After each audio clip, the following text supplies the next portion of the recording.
That's a lot of work for Jesus coming, isn't it? A lot of work. We're telling the story today about Mary and Martha. It's a story that's found in the Gospel of Luke, the 10th chapter, somewhere near the end. Anyway, the condensed version goes something like this.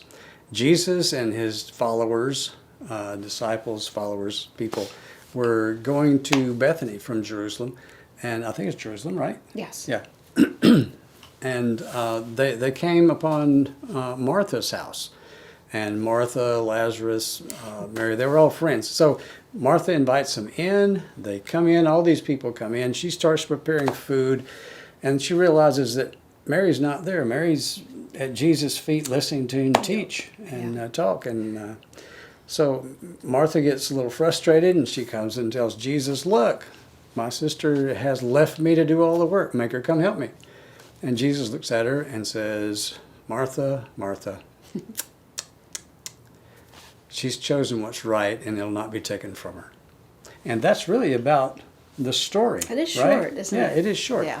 So anyway, let's jump in and can you enlighten us on all the other stuff? Like, why were they coming to Martha's house? Well, I think you made a really good point that the story is very short. So we're Very kind of short. left to fill some things in. And I know for me, don't tell anyone, that when I first read this story, I sided with Martha. Because Jesus is coming, right? And I am assuming he had maybe 70 people with him. I think I read somewhere that it could have been upwards of 70 people. And even if Jesus had been coming alone, I mean, this is the Lord, and he's coming to your house. So I think what was going on was she was obviously cleaning and cooking and trying to get everything ready, and then she sees her sister doing what appears to be just kind of slacking when she needed her the most. So I think that's what was going on there. And you sided with Martha. I did. I did. I think we probably all would. We didn't see it the way that Jesus explained it to her Right. later. So these people who came with Jesus, it said, I'm not sure if it said disciples or followers or disciples Yeah. and followers.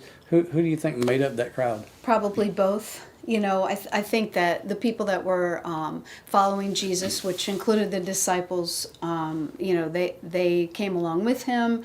And honestly, you know, when I think about it, I don't think they cared what kind of food or even the condition of the house that they were going to. But I think Martha might have been a type A personality.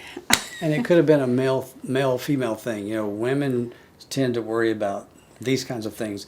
Guys, they didn't even realize they were inside. I mean, really. Let's be honest. That's probably true. So Martha's working away. You know, all the things she had to do. She had to trim the chicken. She had to cut up the vegetables. She had to make the dough And clean. and clean. Yeah, of course she had to clean. Yeah. And then she's worried about Mary not helping. Sure. And so what does she do? She goes to Jesus and. Yeah, well, what she kind was. of condition do you think she was in? Well, she was frazzled. You know, I mean, I picture like the hair down in her face, and she got flour all over her, and she appeals to Jesus and says, because she knew she was right, you know, and she said, you know, you got to do something,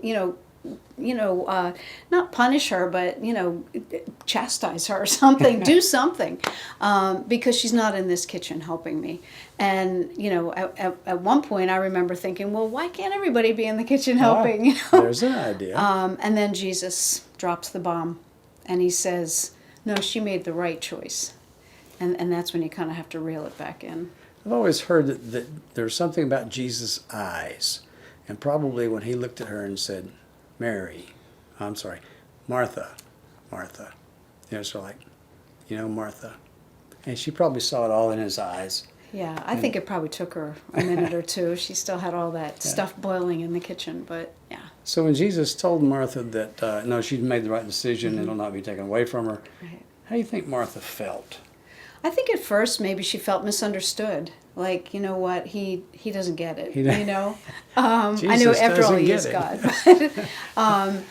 But, I have the weight of the world on me right now. And think about 70, I don't care if it's 12 or 70 people who have come a long distance. They've been walking a lot, so they're hungry and they're thirsty, and there's just a lot to do. So I think her first reaction to him might have been frustration. Maybe she felt a little sad that he didn't side with her.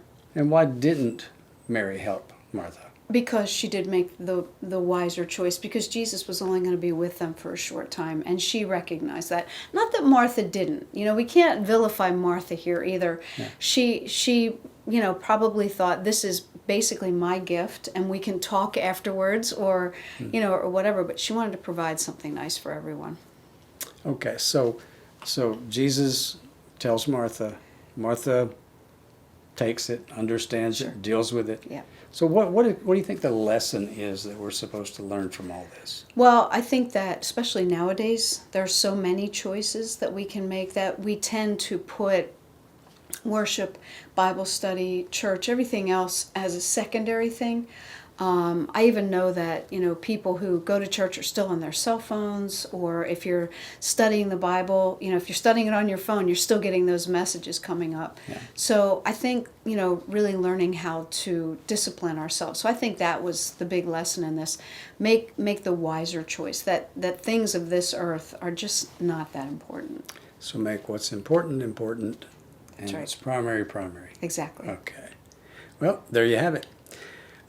Next week, next month, we're going to talk about Job.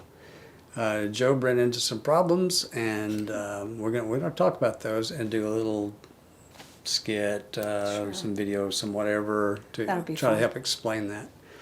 All right. And so, until next time, may God bless you, and may His peace always be with you. Bye.